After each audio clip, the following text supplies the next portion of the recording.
Welcome back. In the last session, we have discussed about the concept of conceptual framework of financial reporting and also the process that involves in setting up of IFRS standards. So let us discuss about other aspects of financial transactions.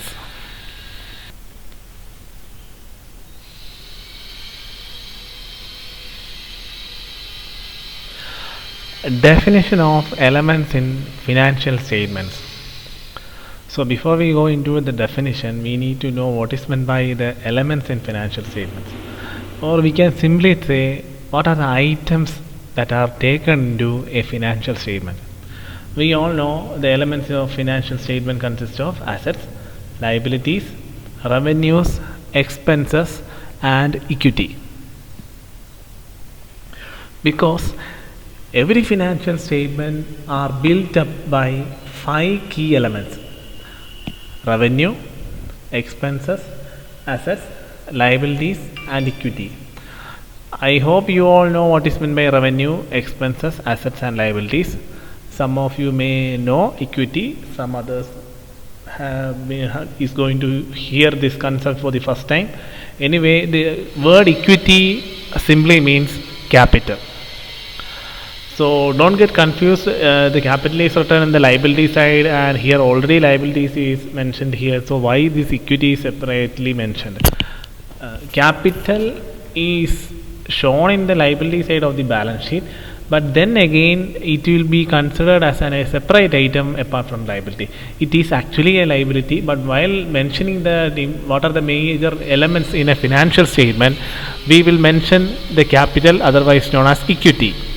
In financial terms, it is better to use equity rather than capital. Capital is actually a narrow concept.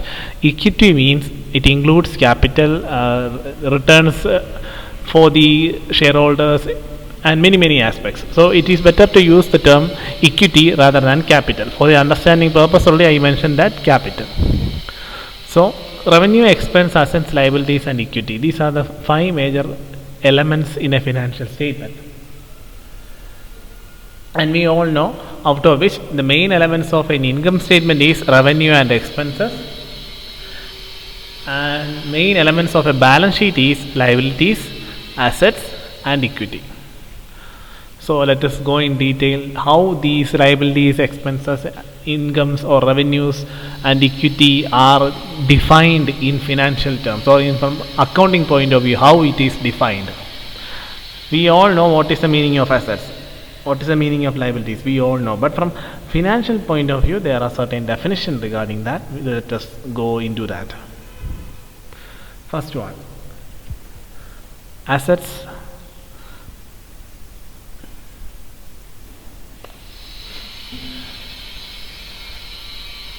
The Indian Accounting Standards Board, otherwise known as IASB, define assets as the future economic benefits controlled by the entity as a result of past transactions or other past events.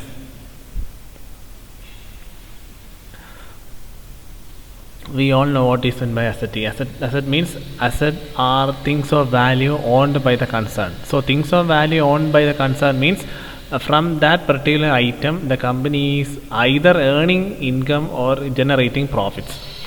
That is the simple meaning of assets. So according to IASB, assets are future economic benefit. That is benefits which the company is going to earn in future.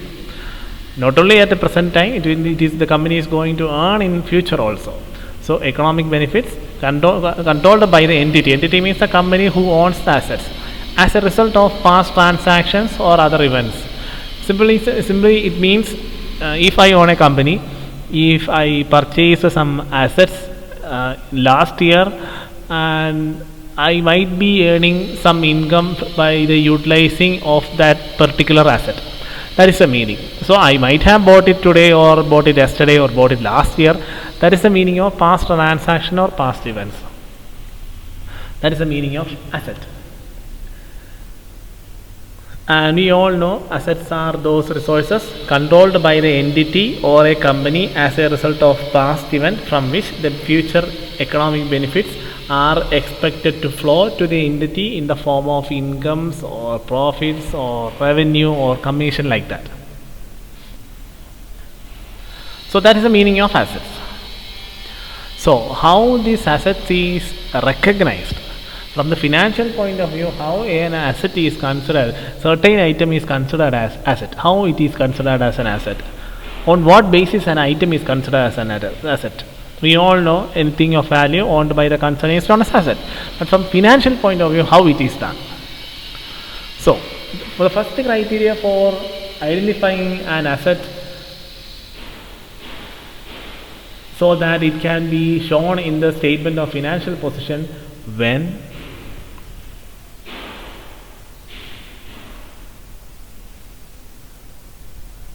it is probable that the future economic benefits embodied on the asset will happen.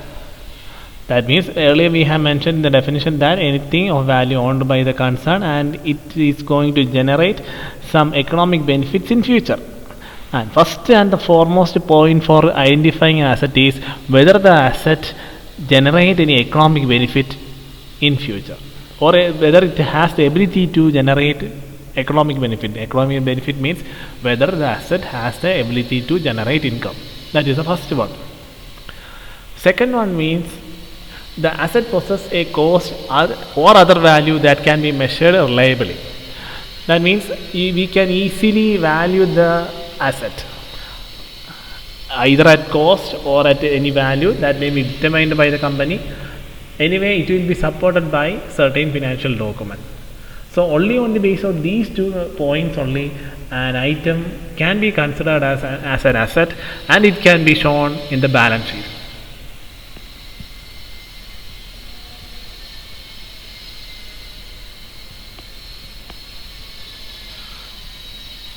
Next one, liabilities. We all know what is meant by liabilities and how it is defined in the financial point of view or accounting point of view, and how an item is considered as a liability. So let us go into that. The Indian Accounting Standards Board defines liability as future sacrifices of economic benefits that the entity is presently obliged to make to other entities as a result of past transactions or other past events. You may consider, if you go through these definition, you may find it almost similar, but there are some changes.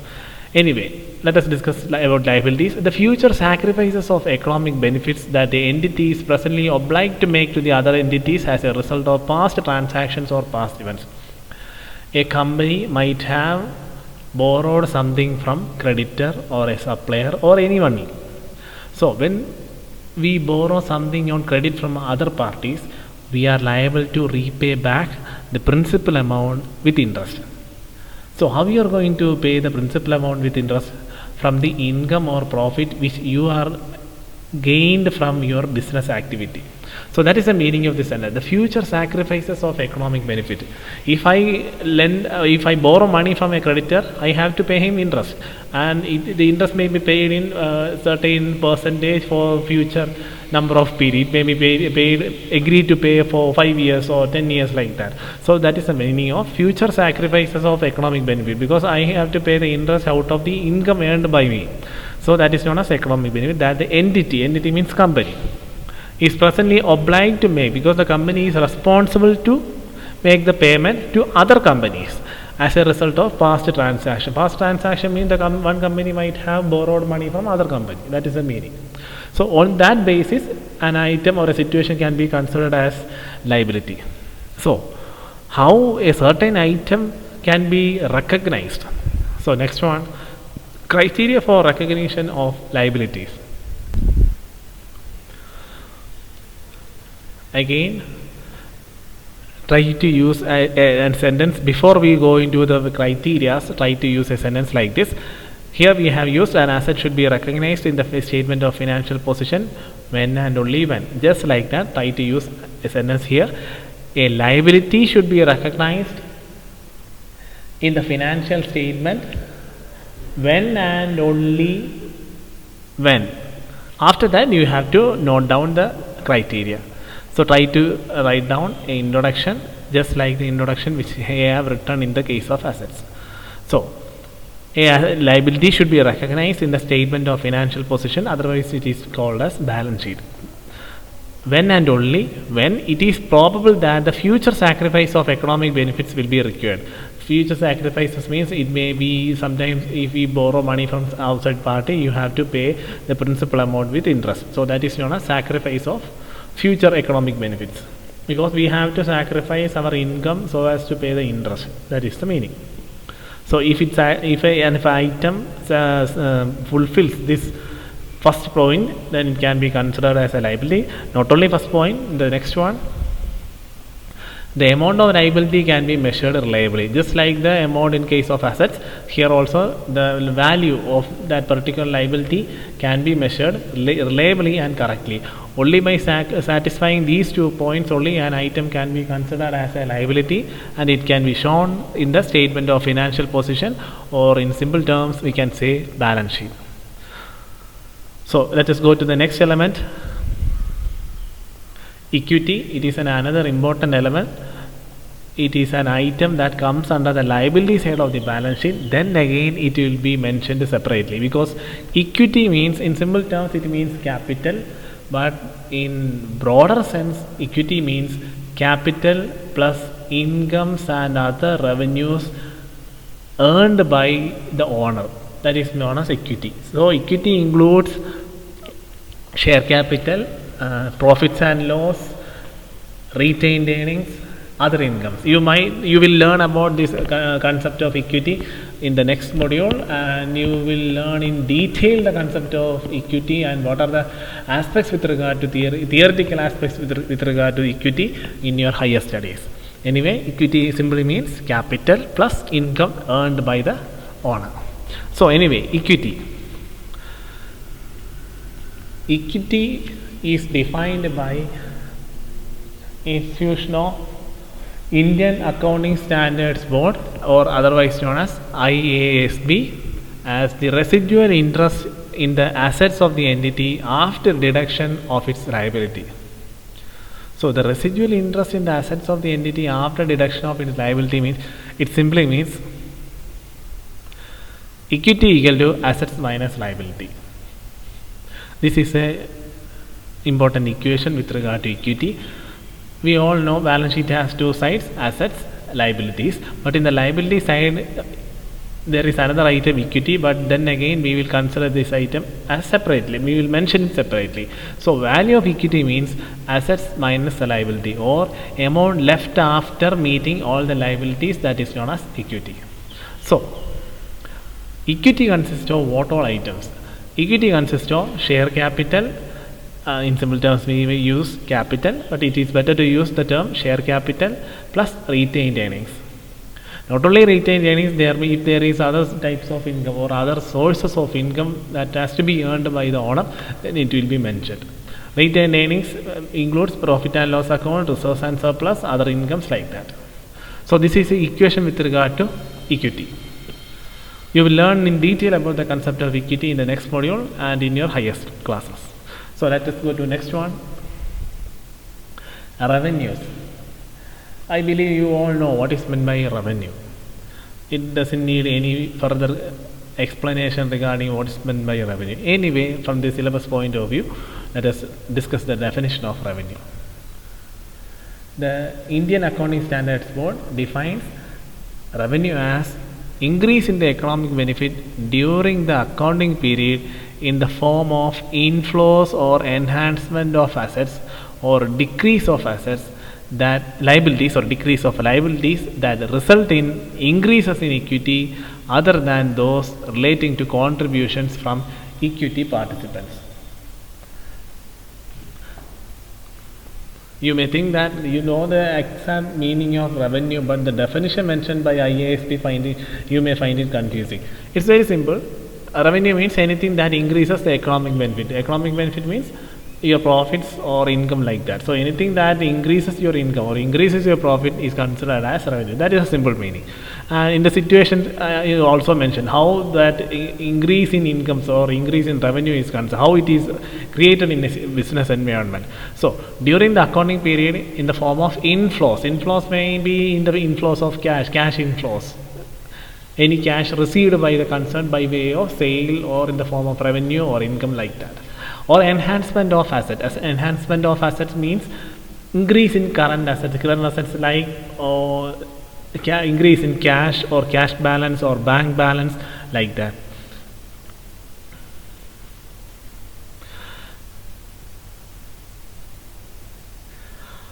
And that results in increase in equity other than those relating to contribution from equity participants. So in general sense, revenues means anything that increases the economic benefit of the concern in the form of cash inflows, in the form of increase in assets or increase in liability, decrease in liabilities or increase in equity like that. So anything that result in the increase in the economic benefit of a entity or a concern, it is known as revenue. So how it is recognized? So let us go to the criteria for recognizing or recognition of revenue. A revenue should be recognized in the operating statement in the determination of the result for the reporting period when and only when it is probable that the inflow or other enhancement or savings in outflow of future economic benefit has occurred. It is probable that inflow or other enhancements simply means any cash inflows or any cash receipts, or saving in outflows means you may think that any amount received is considered as an income or a revenue, and any amount paid is considered as an expense. But in accounting, there is another concept also. If I have to pay 100 rupees as an expense for something, for a rent or bill or telephone bill or anything, what was the amount I have to pay? Rupees 100. But further analysis, I found that I need not have to pay 100 but only rupees 20. So what is the situation? From that, what did you understand? That means I have saved about around rupees 80 in the payment of that expense. So in revenue, you will consider such situations also where you have to pay the expense amount much lesser than the actual amount. So that situation is considered as a sort of revenue. In that sense, you will get a clear picture while dealing with such adjustments, and we will discuss about those adjustments in the next module. So the situations whenever you get a cash inflows or cash receipts, or whenever there is a reduction in the cash flow, such situations occur. Whenever such situations occur, it will be considered as revenue. Not only that, there is one more criteria there. The inflow other enhancements or savings in outflow of cash benefits can be measured reliably. It should be measured correctly and fairly, and it should be supported by financial documents. So that is the criteria for recognizing revenue. And finally, expenses.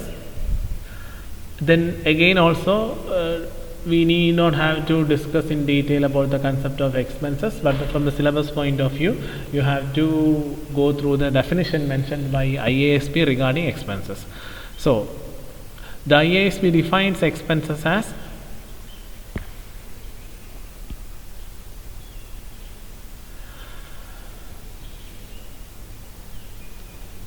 decreased in economic benefits during the accounting period in the form of outflows or depreciation of assets or incurred of liabilities that result in decrease in equity other than those relating to distribution to equity participants. It is actually a definition just opposite to the definition mentioned in case of revenue. If you understand the concept of revenue, then it will be very easy to understand the concept of expense also. Decrease in the economic benefit, that is the main concept with regard to expenses. whenever there is a decrease in the cash amount value, or whenever there is a cash outflow, whenever there is a cash reduction in the form of any sources of expenses or any other types of losses, such situations is known as expenses. Decrease in the economic benefit during the accounting period in the form of outflows or depreciation of assets or incurred of liabilities that result in decrease in equity other than those relating to distributions to equity participants. Here I believe that you might understand the concept of decrease in the economic benefit during the accounting period in the form of cash outflows and depreciation or incurred of liabilities. Whenever you have to met or repay the liabilities, your cash outflow will occur. So there is a reduction in cash. That results in decrease in equity other than those relating to distribution to equity participants. Result in decrease in equity means whenever there is an income, that income belongs to owners. So owners means capital. So whenever there is an increase in income, there will be increase in profit and it will increase as equity. That is the concept. That was mentioned in here, results in increase in equity. Whereas in case of expenses, whenever there is expenses, your income will reduce, your profit will reduce, thereby your equity will reduce. That is the word meaning of that is mentioned here, decrease in equity other than those relating to distribution to equity participants. That is a concept with regard to expenses. So next one, criteria for recognizing expenses. Just like the criteria for recognizing other key elements in financial statement, there is a criteria for identifying expenses. First one, it is probable that the consumption or loss of future economic benefits results in a reduction in the asset or an increase in liabilities has occurred. Just like the criteria for recognizing revenue, here are just the opposite of the concept that was mentioned in the case of revenue. It means consumption or loss of future economic benefit, that is reduction in your income or profits. That is the first criteria. Next one, the consumption or loss of future economic benefits can be measured reliably. It should be clearly and fairly identifiable with supporting documents. So these are the criteria with regard to expenses and incomes, not only expenses and incomes, equity, assets, liabilities. All these five are the key elements in financial statement, and these are the definitions that are mentioned by IASB, and the criteria for identifying each of these items also mentioned here. So go through it, familiarize it. We will discuss about the further theoretical aspects in the coming sessions.